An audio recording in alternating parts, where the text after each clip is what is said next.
from Elise, Jeff, Junius, and Dr. Lori.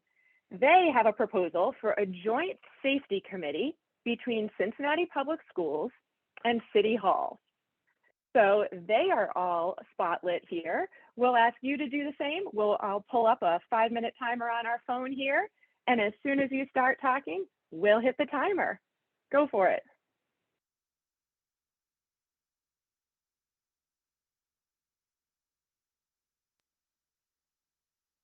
Hi, we're the Smiths. These are my friends, and this right here is my school community. A pressing topic for Cincinnati City Council and Cincinnati Public Schools is pedestrian safety. Battling against decades of poor street design, where literally schools have been erected on or near some of the busiest streets in our city. A recent report by the city of Cincinnati showed that on average, nearly one pedestrian is hit by a car every day in our city. According to CPS, approximately 40,000 students are transported to and from school, either bus or car, every day.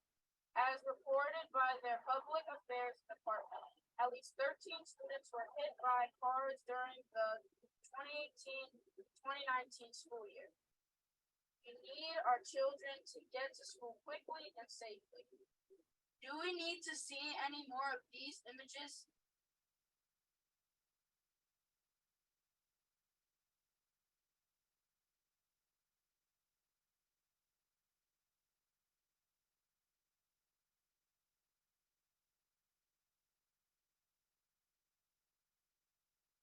Hey, CPS and City Council, you guys need to work together and chill the hot spot.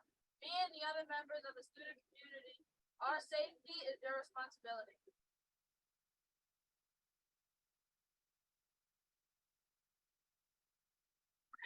For Cincinnati as a whole, 2022 closed out with the fewest pedestrian crashes in 9 years, according to WCPO.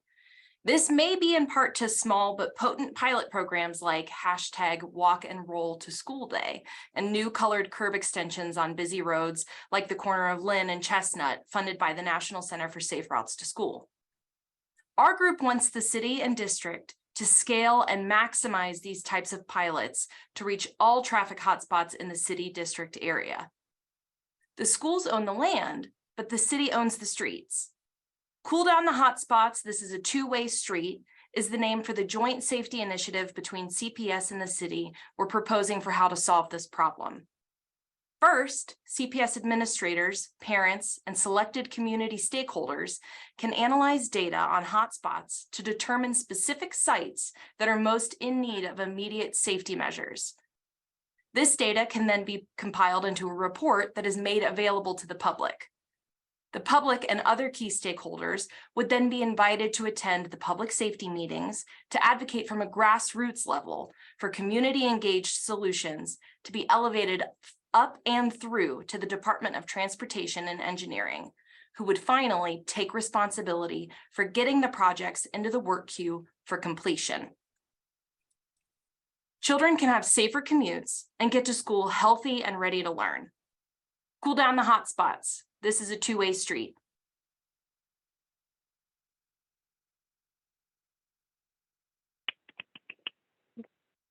All right. What a great job. How great to hear a video with student voice to start us off. And then y'all getting a lot of praise in there for already having a title for this, Cool Down the Hotspots, and some backgrounds made. Nicely done, y'all. So we've got our CPS panel here. What are your thoughts, questions, and feedback? And Mr. Lindy, I know last time we didn't get to you. Thank you for chatting in your thoughts. Do you want to start us off this time? Yeah, I'm happy to, Elisa. I think this is a really, really important issue, and I'm so glad that you chose to focus on it. And I like the thinking that you put in the way the issue is split across different public entities. And your approach is more sophisticated than we just got to get everybody at the same table so that they can work together, which is always a lovely idea, but I find rarely very impactful. And I just love the idea of publishing data to empowering the public to advocate for the city. I mean, there's a logic chain there that I think makes sense to me. So thank you. I think my one question was going to be, when you said track data on hotspots. I could imagine all kinds of things that you might track. Are there particular things that you would want to make sure are part of what gets considered? Lori? I think what we found when we did our research is that there's already a mechanism in place. Most of the information about the safety hotspots come through the neighborhood councils.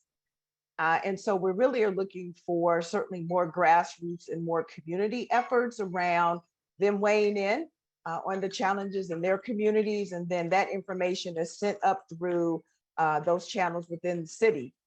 And then those hotspots, that information and data gets to the transportation folks, and then they're the ones who have the budget to implement the projects. And then if I can add, well said, Dr. Lori, we know that there are different ways to track data.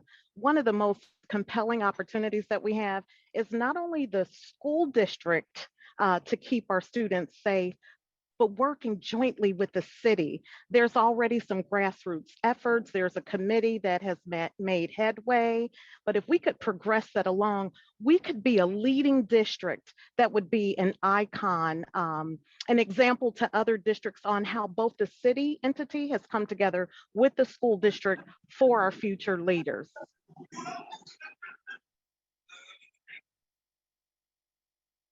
Love it, Superintendent Wright or Mr. Morosky, anything else to add? Superintendent, you want to go? I actually don't think I have a question. I'm very clear on the overall proposal.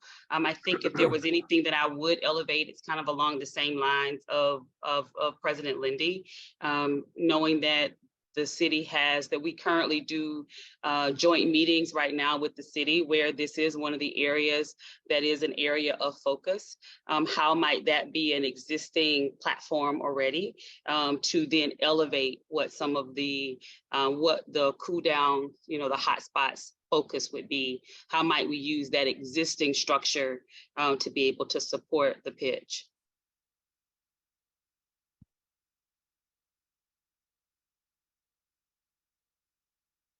Yeah, that's great. Mr. Morosky, anything else to add?